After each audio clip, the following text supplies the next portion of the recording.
Good day to you, one and all. It is I, Justin Hawkins, and this is Justin Hawkins Rides Again. Like, subscribe. It's my new YouTube channel. You'll love it. So today I'm going to do a musical dissection and lyrical analysis of another song. And today it's Yungblud doing Fleabag, his latest song.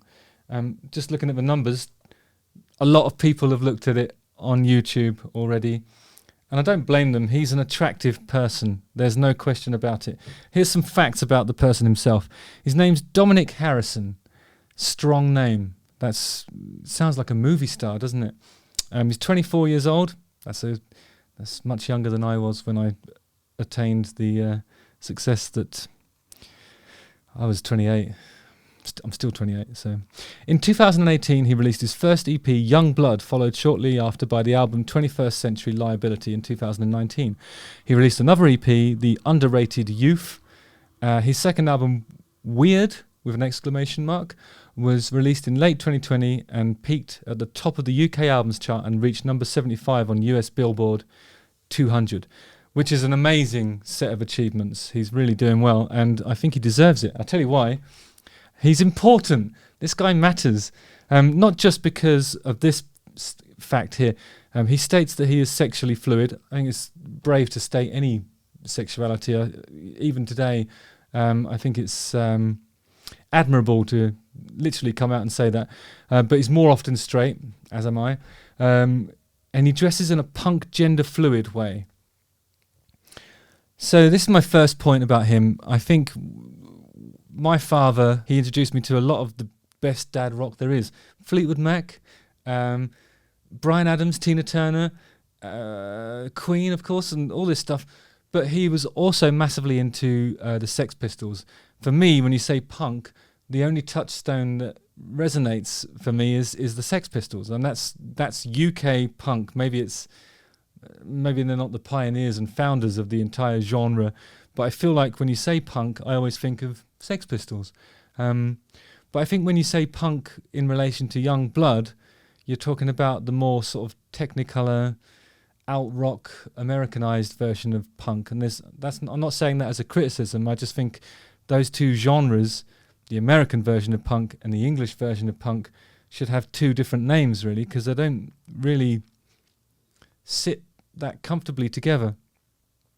So I feel like this guy, when I first saw pictures of him and heard his music, I honestly thought he was an American. But I wasn't privy to the earlier releases, which do sound like a guy from the north of England.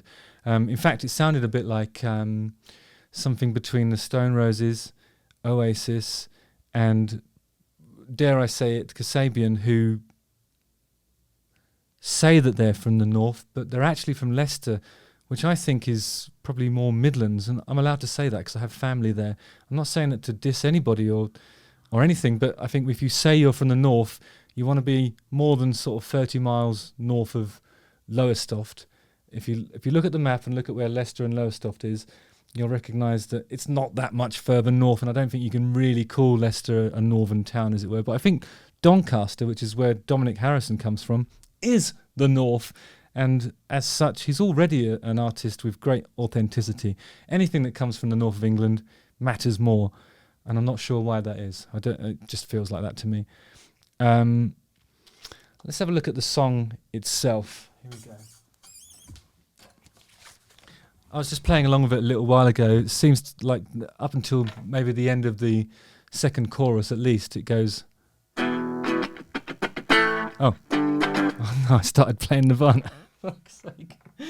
Okay, now the first riff is like this, something like that.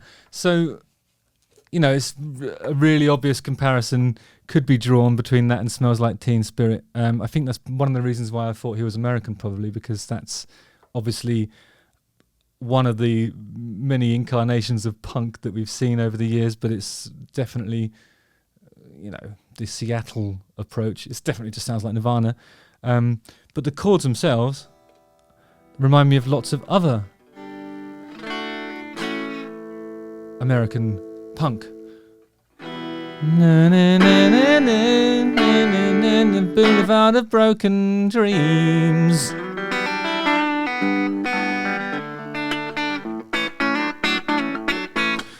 What I like about this Yungblud song and what I liked about Nirvana is that it makes guitar playing accessible. I think it's a riff that's like anybody can pick up a guitar and do it. I mean, obviously I just made a horrible job, but I think that's going to inspire people to pick up a guitar and play it, because it's like an exciting new artist. There's only 4 chords involved. You can play the whole song with those 4 chords. And why wouldn't you want to do that? You know, he looks awesome.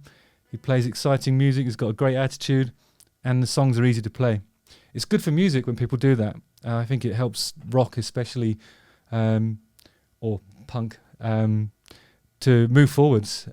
So I admire this bloke already. When it gets to the chorus, he does something different. Something like that. Stabs like that. And again, there's another American. Actually, I'm going to call it a North American because they're from Canada. And I think Yungblud enthusiasts are going to hate me for saying this, but to the bottom of every bottle, these 4 words that I say. Are we having fun? Yeah. Nickelback. Get it?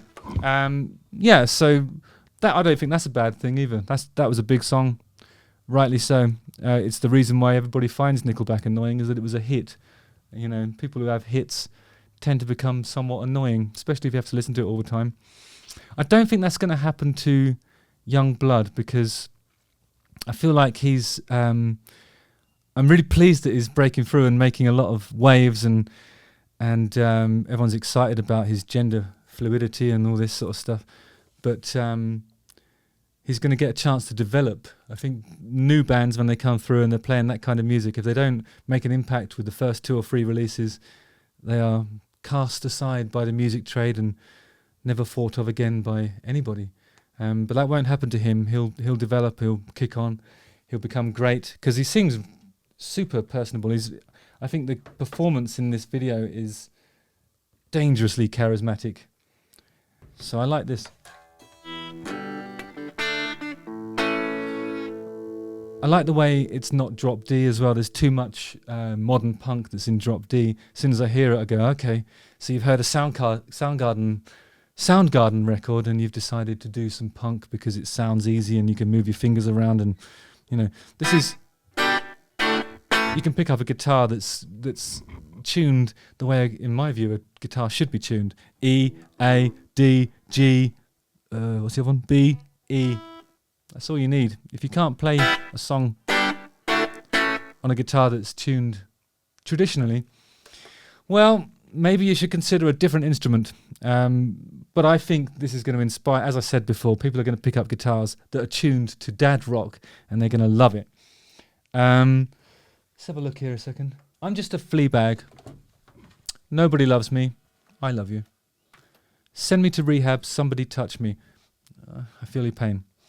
I want to turn back time, want to fix the way I was designed, crawl behind my eyes and kill my stale state of mind. This is brilliant stuff. This guy's amazing. I fade, and every time I try to change, I stop, because I'm just a Fleabag. Nobody loves me. Send me to rehab. Somebody touch me. I'm not your monkey. I'm not your puppy. I'm just a Fleabag. Nobody loves me at all. And I love the at all, the way it resolves at the end of the chorus. That's a brilliant bit of lyrics. He's great.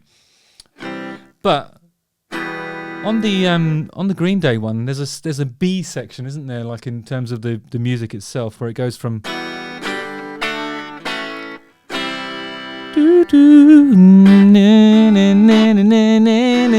Don't know the words.